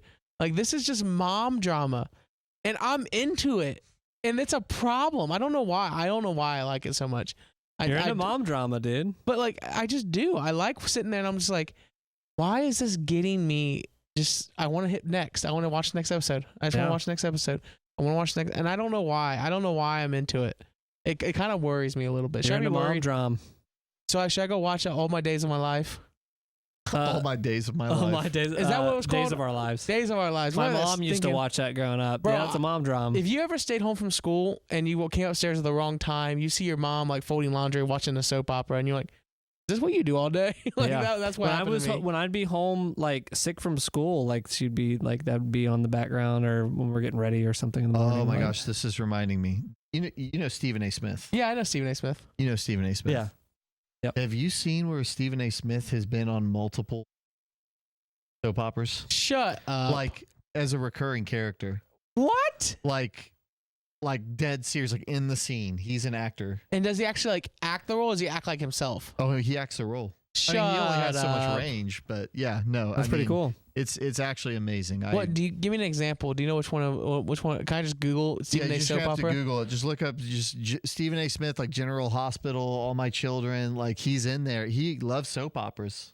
He Oh loves my them. gosh, that's Yeah, so funny. It's really funny. I didn't know that. So yeah, I didn't know this. Grey's has like 12 seasons. It's still going. Grey's Anatomy is still going to this day. So I don't know. Maybe we'll catch up in the next 3 months or so. Might catch See. up. But that's why I've been watching. I wanted to catch everyone up. Like that has been pretty much my entire month's worth of TV shows. You know, you lost some doctors. We lost one of the greatest artists of our time, This is very sad. Akira Toriyama, Dragon Ball creator, Chrono Trigger. Chrono Trigger, Dragon Quest freaking 8. I mean, all the And Dragon 9? Quests. Yeah, he did all the that. art for all of them. Oh, for all of them. Yeah. Okay. Yeah. That was the one I started with. But yeah, pretty sad. My first anime was Dragon Ball Z. It might actually have been like Pokemon, but like the one that like sent me to the moon was Dragon Ball Z. back then in like Same, fourth same. grade. Always drawing the freaking eyebrows. Like it changed my art style. I always drew the freaking pointed that. And like we had a friend, Tyler, shouts out Tyler in my elementary school. He was such a good artist at that age, and I'd always get him to draw like Goku. He was the best person to draw Goku.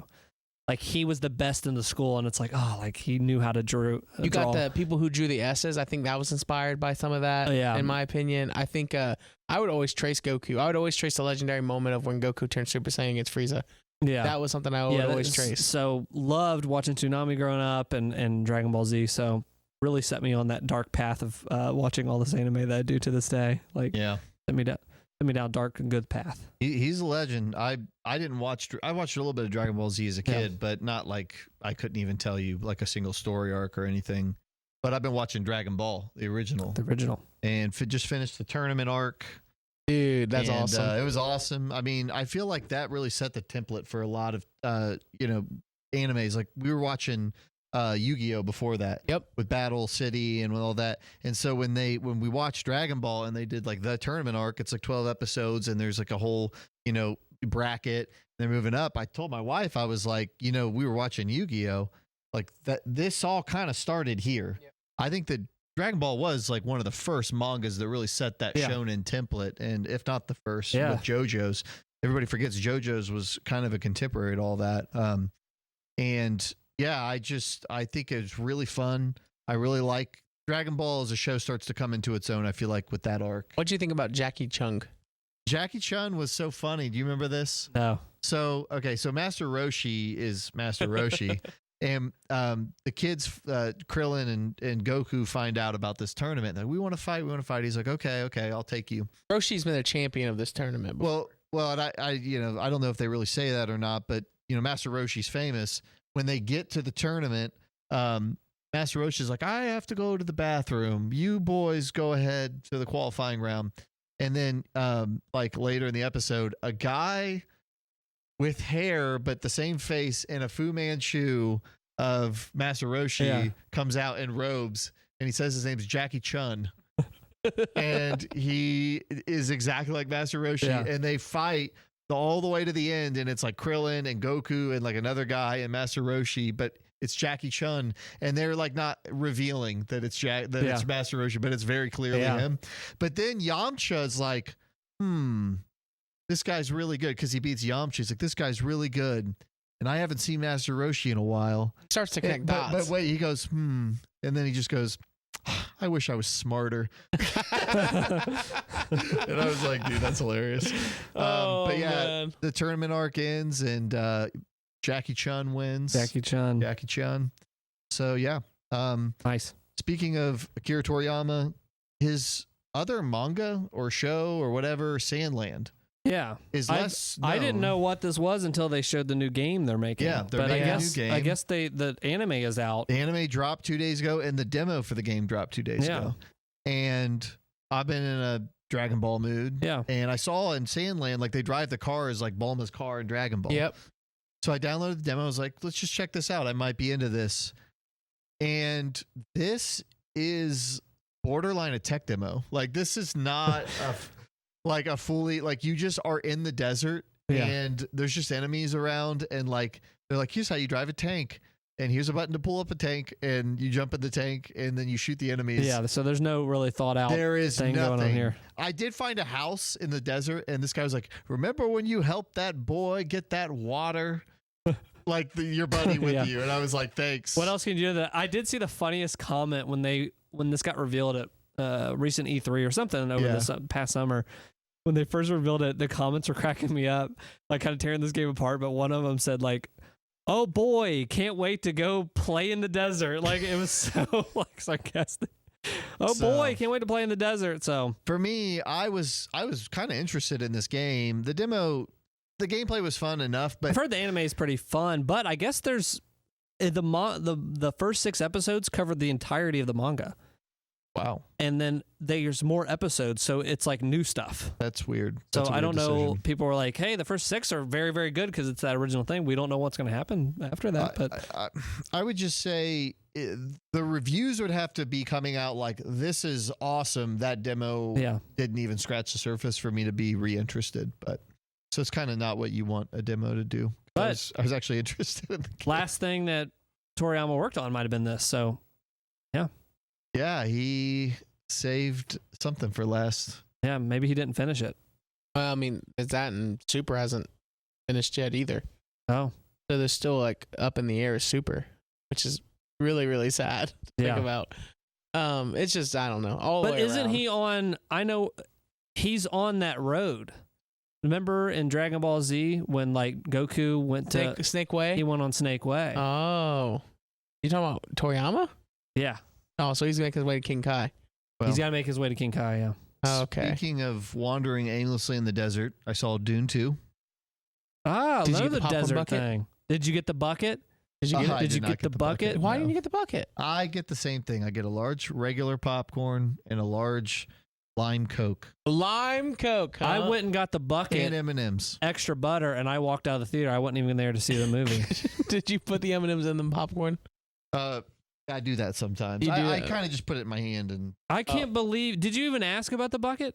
no. I've seen the bucket. What am I gonna do? I'm not gonna get the bucket. You can But do some things did in the you bucket. did you think about the bucket when you were like going up and That's getting your? it's a butthole bucket. I might have, but I I would have even asked. I would have asked, like, do you have any of these buckets left? Get the butthole bucket? it wasn't for me. It wasn't my kind of bucket. Were you ashamed of the butthole bucket? We are getting kind of crazy with these buckets because they also came out with the Ghostbuster I saw thing. that. Oh, okay. So about a year ago, you and I went to the bistro cinema, Yes. Bistro. and I'm trying to be generic about where we are. Oh, my bad. But there's, no, like, it's there's okay. like 9 of them. I shouldn't have said bistro. I should have just said the Bleep cinema. it out like you did to me last But week. there was a kid, a literal child, like laborer working. Oh that yeah, served us our popcorn, and it seared in my brain because he was like He a looked like he little was kid. not older than 13. He should like, not have been working, and so we went to that cinema. Was the he other there night to again? go see another But he's like movie. older now. He went through puberty. Well, there was a girl who also looked very young Yeah. serving us our popcorn. I laughed. I was like, I was telling my wife, I was like, yeah, last time when we were here, I think to see John Wick or something. I was like, kid. yeah. He literally looked like a kid. And so the girl gives us our popcorn. We go around the corner. That kid You saw him was running the again. register. He looks the same age, and now he's got a manager jacket. He's leveled up. He's leveling up. Yeah. He's moving on up in the world. So, Bro, you know that kid. yeah. He's like 21 or something. He just doesn't show it. No, I don't know No, that. he's definitely. cannot- Why would you ask him? I cannot stress to you that this was a child. You need Like I to, can't- if you see him one more time, can you say, "How old are you?" and can I get one of those buckets? You specifically might not want to ask him for the butthole bucket. Yeah, you maybe might get in trouble. You can't ask So, that manager. Back on topic. Dune 2 was very good. If you like Dune 1, which you didn't, I you should didn't. go see it. You didn't like Dune 1. I still want to see it. I still might I check think it out. you should see it because it completes the story. Yeah. My only thing about this movie, because it's very positive. I liked it. It was beautiful, beautiful shot. I think it definitely pays off on a lot of the stuff in the first one. The only thing is it's so grand in scale that, like, in Lord of the Rings, like, they hype up a battle and then you see the battle and you go through the battle and it's like a 30-minute process to get through the battle. I think they are still covering so much ground in this movie that, like, they set up the battle and the two sides run at each other and then they're like moving on to the next thing, like they're in the Emperor's room or whatever. Like, they skipped the battle. they have to, because there's no time. There's so much stuff. Yeah. It is a 3-hour movie and there is just like no time. So, like, I will say this could have been a trilogy probably. Yeah. I think it's awesome as a duology, as 2 movies, and I get it. It's 2 books, but I think it's just one book, isn't it? well, it's one book, and it's kind of like when you read it, it's split in half in the inside of the book, but it is one book. You're right. But that's my only thing is I could have used 9 hours in this world, and you You want a third movie. well, there will be a third movie, but that's a whole other It's probably going to be discussion. years and years. It's probably going to be. It's going to be years and away. years because the second book is not immediately after the first book. It takes place after a time passage. So it's like a Last of Us 2 situation where it's like they may do a third movie, but it might be a while kind of a thing. So we want Timothy to be like older, right? Yeah. Yeah. So, I mean, it is awesome. It is, I mean, from a cinematography perspective, there's stuff in this movie. Dune 1 looked amazing. You just can't even comprehend. And there's better villains in this one, I would say, that have more, like, you hate them more and they've got more kind of stuff going on. But, yeah, it just kind of feels like, man, there's a world where you get a 9-hour version of this and I'd be eating that up. But, yeah, that's Dune 2 was good. Good. But you had a movie that won an Oscar that you really liked. A lot of Poor Oscars. Things. So we were keeping tabs on who's going to win, who's going to lose, who are the winners, who are the losers. Oppenheimer ended up winning Oscar. Yeah. But my wife was like, "Hey, we got to watch all these Oscar movies." Okay. Watching through them, really liked Past Lives. That one stood out. Anatomy of the Fall. It's pretty good. A good time with it. And we get to Poor Things. And Poor Things stars Emma Stone. And it's basically, I actually knew 0% going into this movie. I didn't know anything of the premise. It just looked like a Renaissance film or something. I didn't know. I was shocked with what this movie is about. It's about a woman that commits suicide, and I guess from what the trailers were even showing, there's even another layer on top of that. That's they reveal it very soon at the beginning, but from what people were saying, it was like, oh yeah, it's like a Frankenstein thing, and this woman commits suicide, and they bring her back to life. Let me tell you this premise, because they reveal it like within 2 seconds of the film. When she kills herself, she's pregnant. They take the brain of the baby and put it in her brain. They replace the baby, so the baby is now in her mother's like body, as like, oh my, what? And that is the premise of this film. And when that hit me, I was like smacked across the face, and I was like, what? Because every scene you're just thinking of this, and you're just like, you're processing it from the beginning to the end. Yeah, you're processing that thing as it goes along, and it's such an otherworldly idea that you're so engaged. So engaged. And wow. William Dafoe is freaking hilarious in this. There is like, everyone is good in this. There's nobody that like is not funny. Basically, Emma Stone is hilarious. Mark Ruffalo is in this. But Emma Stone won Best Actress, and when it was going up, I was like, oh my gosh, like she deserved it, because the way that she's acting is like this baby inside this adult, as like she's learning all these mental things and like, and interacting with the world.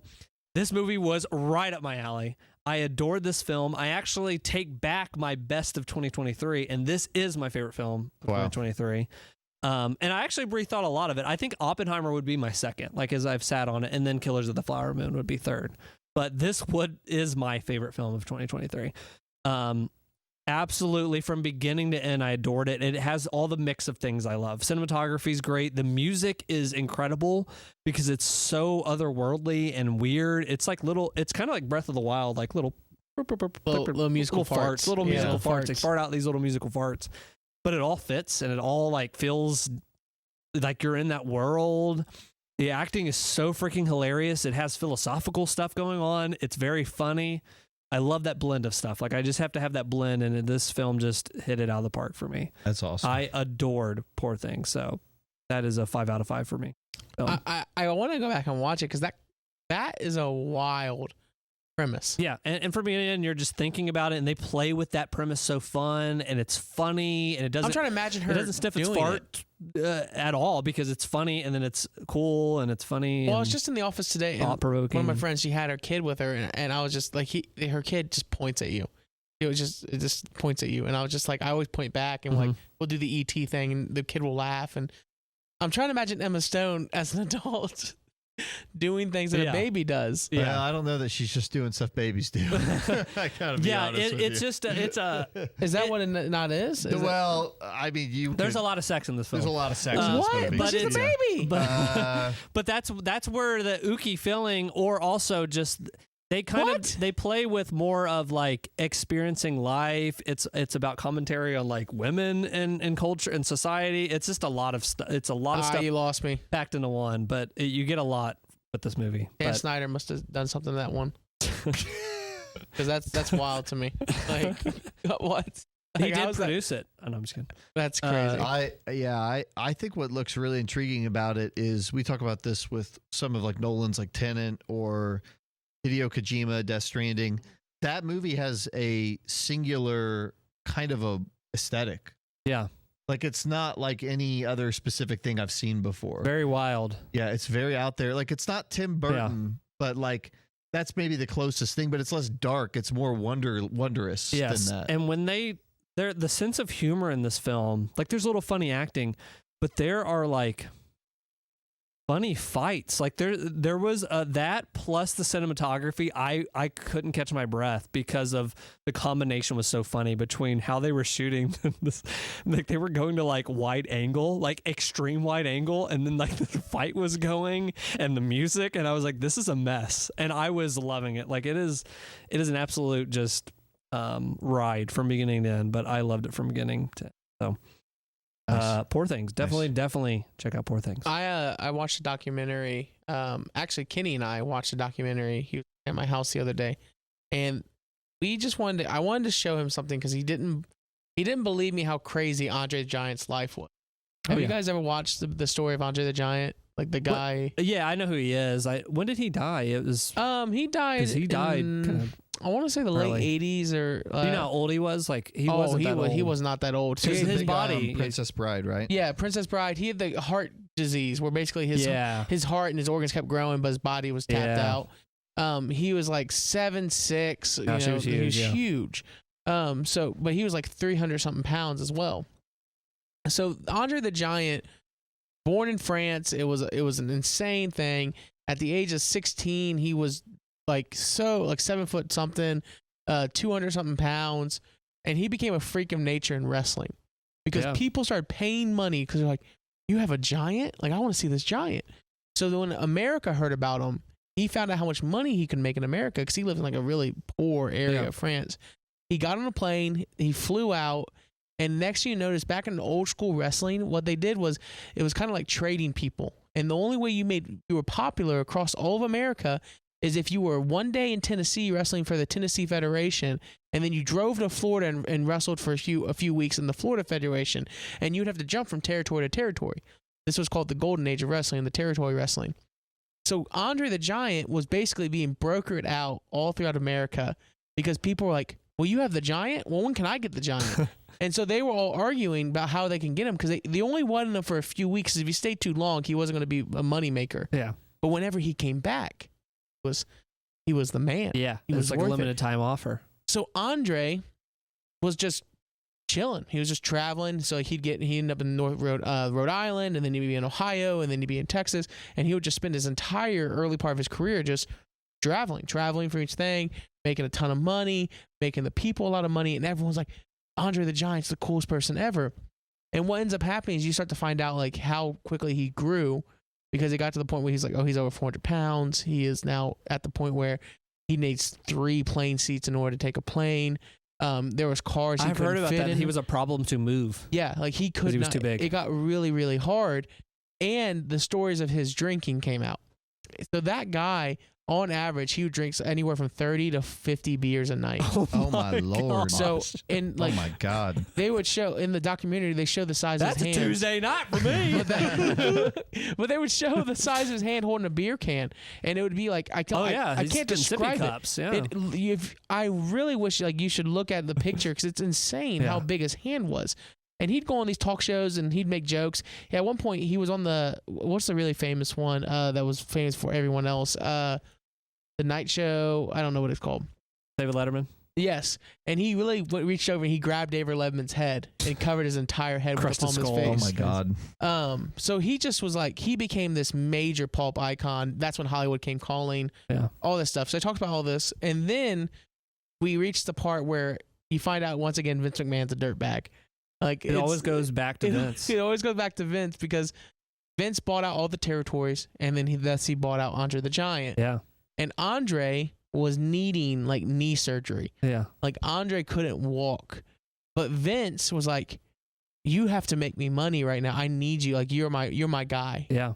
I need you for 2 more years. Give me 2 years and I'll find someone to replace you. 2 years and then I'll fix your knee. Like so Andre gave him gave him a year and something and a half and just was wrestling, and his knee was dying. He finally got knee surgery way too late. Yeah. Because by the time he got knee surgery, his back got jacked up because he was walking incorrectly because he was so big. Vince. So then he comes back. He wants to wrestle. He's like, I want to wrestle. This is my life. This is all I have. And Vince is like, okay, you can wrestle, but now you have to become a villain. Well, Andre, whenever he there's a part in the clip that the guy he traveled with, the only guy Andre ever wanted to hang out with, he was in this documentary. He said Andre would sit there, and don't get me wrong, he was probably drunk most of the time. But he said it enough for me to think it was true. He would cry because he felt like everyone only wanted to see him because he was a freak. No one ever wanted to know who he was. Yeah. And he was like, and it bugged him because the only time they cheered for him is when he wrestled. That's sad. And Vince wanted to make him a villain. And it broke his Vince heart is the villain. because he had to do it. Yeah. He had nothing else to do. So he did it, and that's when he fought Hulk Hogan. And that's when everyone hated him. And by the time he went to fight Hulk Hogan, he could barely stand. He had to hold the ring ropes the entire match because he couldn't stand anymore. And Vince is out here, WrestleMania, get out there. Was that the dark side of wrestling? No, that's a different thing. That's a different thing. That's Dark Side of Wrestling is when Ric Flair sexually assaulted people on planes. That one's crazy. Gosh, wrestling. We got to clean this up. So you got to clean up your games. We're done with the cloud streaming. It's his entire story, but yeah, he did the deed, and then what happened was Vince stopped booking him after that. All right, which one has a worse culture, Nickelodeon or WWE? WWE, I think. We've cleaned because it seems like Nickelodeon's gotten better. You know, I almost argue with you, and I had to think about it. Wrestling, it seems like, has never fixed it. No, I think wrestling is just you know, I don't have an opinion because they're both just terrible. All right, well, they're both just terrible. I got one other movie to talk about. Okay. You mentioned Late Night. Yeah. Late Night with David Letterman. I'm talking about Late Night with the Devil. Oh my gosh. Late Night with the Devil. Spooky. This movie just came out. I never get to see a movie and then talk about it right as soon as I see it. No, you don't. Yeah. So this movie rules. This movie absolutely rules. Yeah. So the actor's name, he's got a great concept. Yeah. What's this actor's name? It's David something, and he's got kind of a different kind of a look for a leading man. He was in the first Dune. He was one of the Harkonnen, like, bald guys. He was in the movie Prisoners. I know who you're talking about. Yeah, he's just got this very distinctive look. I don't know his name, but he plays this late night talk show host. Yeah. And this movie takes place in the 70s, and the premise is this guy, he's got a talk show, but he's always number two, Johnny Carson, and he is going through this downward spiral of his career, and he's trying to find ways to stay relevant. And they get into that in the movie. The movie opens with like this great kind of 5-minute, 10-minute sequence, like recapping the history of his show and all the stuff that's happened. And it's just funny, and it's really entertaining. And basically, it's Halloween night, it's Sweeps Week, and that's back when, like, if you're a kid and you don't know, Sweeps Week is like this week where the board that runs all the television, like, commercial stuff gauges who's getting the most viewers, and then whoever gets the most viewers is like the most sought after people for advertising the next year. So it's very, very critical. It's like how you need to like, comment, subscribe right now. Yes, if you haven't already, like, comment, and subscribe to DweeBros Podcast. But basically, you know, he's under a lot of pressure. Yeah. But he is a very likable guy. But it's kind of the closest thing I could compare it to, but it's more funny than scary. Did you ever see the movie Mother? Yes. Okay. This movie has, it's like Mother Light, where it's not dreadful. You love watching every minute of it, but it is like madness is happening and it's getting crazier and crazier, and you're like, somebody like stop this. This is a bad idea. But basically, he's bringing on these like witch doctors and fortune tellers, and he even has a doctor who has a girl who is possessed by a demon. And brings her on, and he's like, we're going to try to commune with the devil here on TV. And like, it is like, he is pushing it to the extreme. But it's so funny because it's very set in the 70s. They've got a band, and he's got the little side guy off to the side being funny. Yeah. And they maintain that dark humor throughout. Yeah. Throughout. It is never dreadful. It is not, I wouldn't say it's really styled like a horror movie. It's more styled like a dark comedy with a very good undercurrent of a story that's kind of revealing itself. And it also, like there's like a possessed girl in the movie, but it's not really about her. You know what I mean? It's about this guy and about his story and about what's going on. So that's a great concept. Yeah, it's a great concept. Even if you're like, ooh, I don't like demon stuff, this is a very, very good movie. It is worth watching. It was entertaining. There is a controversy with it. The AI. Because there are 2 or 3 like, you know, like whenever you watch an old broadcast, they're like, we'll be right back. Yeah. They have those things pop up, and it'll be like a jack-o'-lantern and like skeletons in the grave, but you can tell. Like, you can tell it's AI. You can tell it's AI because you know AI like can't get hands right. Can't do certain things. But it's like cartoons, but like it's got the jack-o'-lantern's eyes in weird places. Yeah. And like there's one that's like a cutout of a TV, and you know how AI will like do technology weird where like the buttons don't make sense. Yeah. It's like that, and it's only 2 or 3 times, and it's very short. It's just a shame that they just get somebody to do that like that, because it's an awesome movie. Yeah. And it immediately is like, okay, there's an AI thing. Like I can tell it looks 70s, but it looks off. Yeah. And so, that sucks. You know, some people are like boycotting the movie over it. And it's like, this got made before the strike where they all agreed they wouldn't use that kind of stuff. Oh, yeah. So, you know, I don't know. Maybe you could tell me. I was like, well, how hard is it to edit that out? You're probably like, shut up. Like when you're editing a movie, like if it's in the edit, you can't take it out. I don't know how that works, but I mean, they could. And when they release it again in theaters or in Blu-ray and stuff, they can take that out. Like, and it wouldn't be hard to replace. Yeah. It's just get somebody down the street to freaking draw a 70s. Yeah. Just we'll be right back. It's a simple thing. Weird. So they probably were kind of in a place where they need to get stuff done. They went ahead and just did AI, but I don't know.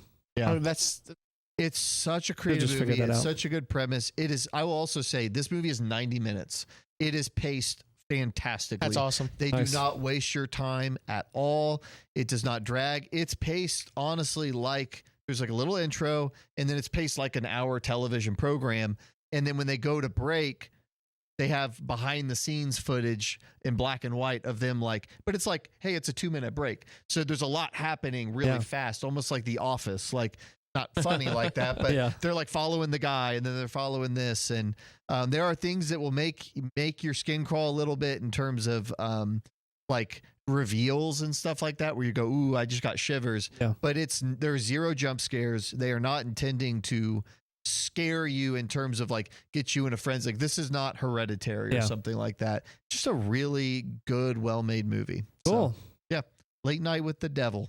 Highly recommend it. Late Night with the Devil. Well, I prefer early morning with God. Why not both? Early morning with God and then late night with the devil. You know what I prefer? What? Our TikTok. Yes. Jacob has been the architect of little clips on TikTok. So check us out on TikTok if you want little clips, some of your favorite parts of the podcast you'll see on there. Some highlights. Who knows what else? Little skits, just the little things you can kind of catch up with the DweeBros. Yeah. We have a Twitter. Get a taste of the DweeBros on there. Oh, and X, actually. Sorry. You know, I actually got made fun of because I said Twitter the other day, and this kid was like, "It's X," and I was like, "Oh yeah." Oh, it's. I forgot you guys are following now. Crossed over to X. People calling it X now. So it's caught on.